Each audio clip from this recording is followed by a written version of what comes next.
السلام علیکم، سر عبدالستار خان اس YouTube channel میں آپ تمام کا استقبال ہے۔ 10 سائنس 1 2025 سبق نمبر 5 ہے حرارت۔ اہم سوالات دیکھیں گے، چلیے شروعات کرتے ہیں۔ پہلا سوال ہے پانی کا درجہ حرارت ڈیش ڈگری سینٹی گریڈ کی بنسبت کم ہونے پر اس کی حالت میں اضافہ ہوتا ہے۔ اس کا صحیح جواب ہے بی 4۔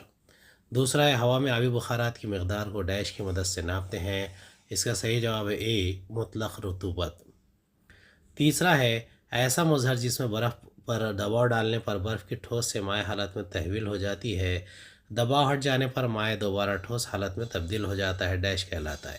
اس کا صحیح جواب ہے بی بعض انجماد۔ اگلا سوال ہے پانی کا خلاف معمول رویہ۔ اس کے 3 آپشن دیے گئے ہیں۔ اس کا صحیح جواب ہے پانی کا خلاف معمول رویہ 0 ڈگری سینٹی گریڈ سے 4 ڈگری سینٹی گریڈ۔ اگلا سوال ہے 5 kg کمیت کے پانی کے درجہ حرارت کو 20 ڈگری سینٹی گریڈ سے 100 ڈگری سینٹی گریڈ تک بڑھانے کے لیے کتنی حرارت درکار ہوگی؟ حل دیا ہوا ہے ماس 5 kg ڈیلٹا ٹی مساوی 100 degree centigrade minus 20 degree centigrade مساوی 80 degree, C is equal to 1 kilo calorie upon kg degree centigrade. M C delta T درجہ حرارت میں اضافہ کے لیے درکار حرارت مساوی 5 ضرب 1 ضرب 80 مساوی 400 کلو کیلری۔ درکار حرارت کی مقدار 400 کلو کیلری ہوگی۔ ہوپ کے آلے کا عمدہ اور صاف ستھرا نامزد خاکہ بنائیے۔ 2 نمبر کے لیے آتا ہے۔ ہوپ کا آلہ بہت آسان ہے، 2 مرتبہ آ چکا ہے۔ 10 ذیل خاکے کی مدد سے سوالات کے جوابات دیجیے۔ سرد شے اور گرم شے سوالات ہے۔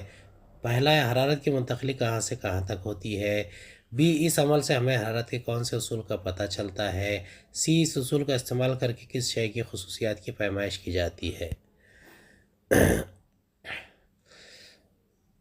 ذیل کی حرارت وقت ترسیم کی وضاحت کیجیے۔ پہلے کا جواب ہے ترسیم سے یہ ظاہر ہوتا ہے کہ ایک برف اور پانی کے آمیزے کو مسلسل حرارت دی جائے تو آمیزے کا درجہ حرارت 0 ہی رہتا ہے جب تک تمام برف پگھل نہیں جاتی۔ ترسیم میں خط اے بی اسی کو ظاہر کرتا ہے۔ دوسرا ہے مزید حرارت دینے پر درجہ حرارت میں 0 ڈگری سے 100 ڈگری تک مسلسل اضافہ ہوتا ہے، جیسا کہ ترسیم میں خط بی سی سے ظاہر ہوتا ہے۔ تیسرا 100 ڈگری سینٹی گریڈ پر پانی بھاپ میں تبدیل ہونے لگتا ہے، جب تک پانی مکمل طور پر بھاپ نہیں بن جاتا درجہ حرارت میں مزید اضافہ نہیں ہوتا اور وہ 100 ڈگری سینٹی گریڈ پر مستقل رہتا ہے، جیسا کہ ترسیم میں خط سی ڈی کے ذریعے ظاہر کیا گیا ہے۔ ذیل کا اقتباس پڑھیے اور دیے گئے سوالوں کے جوابات لکھیے۔ جب ایک گرم شے اور ایک سرد شے کو ایک دوسرے سے مس کر کے رکھا جائے تو گرم شے اور سرد شے کے درمیان حرارت کا تبادلہ ہوتا ہے۔ گرم شے کے ذریعے حرارتی توانائی خارج ہوتی ہے اور سرد شے کے ذریعے توانائی جذب ہوتی ہے۔ نتیجے میں گرم شے کے درجہ حرارت میں مسلسل کمی اور سرد شے کے درجہ حرارت میں مسلسل اضافہ ہوتا ہے۔ ان کے درمیان حرارت کا تبادلہ اس وقت تک جاری رہتا ہے جب تک دونوں اشیاء ایک مستقل درجہ حرارت پر نہ پہنچ جائے۔ اب ان میں نہ آپس میں درجہ حرارت کا تبادلہ ہوتا ہے اور نہ ہی توانائی کی منتقلی ہوتی ہے۔ اگر 2 اشیاء کو ایک نظام کے تحت اس طرح ماحول کے اطراف سے الگ تھلگ کر دیا جائے تو گرم شے کا درجہ حرارت سرد شے کے درجہ حرارت کے مساوی ہو جاتا ہے۔ اس کے سوالات ہے۔ پہلا سوال ہے حرارت کا تبادلہ کہاں سے کہاں ہوتا ہے؟ دوسرا اس عمل کے دوران کون سے کلیہ یا قانون کی وضاحت ہوتی ہے؟ تیسرا اس کلیہ یا قانون کو مختصراً بیان کیجیے۔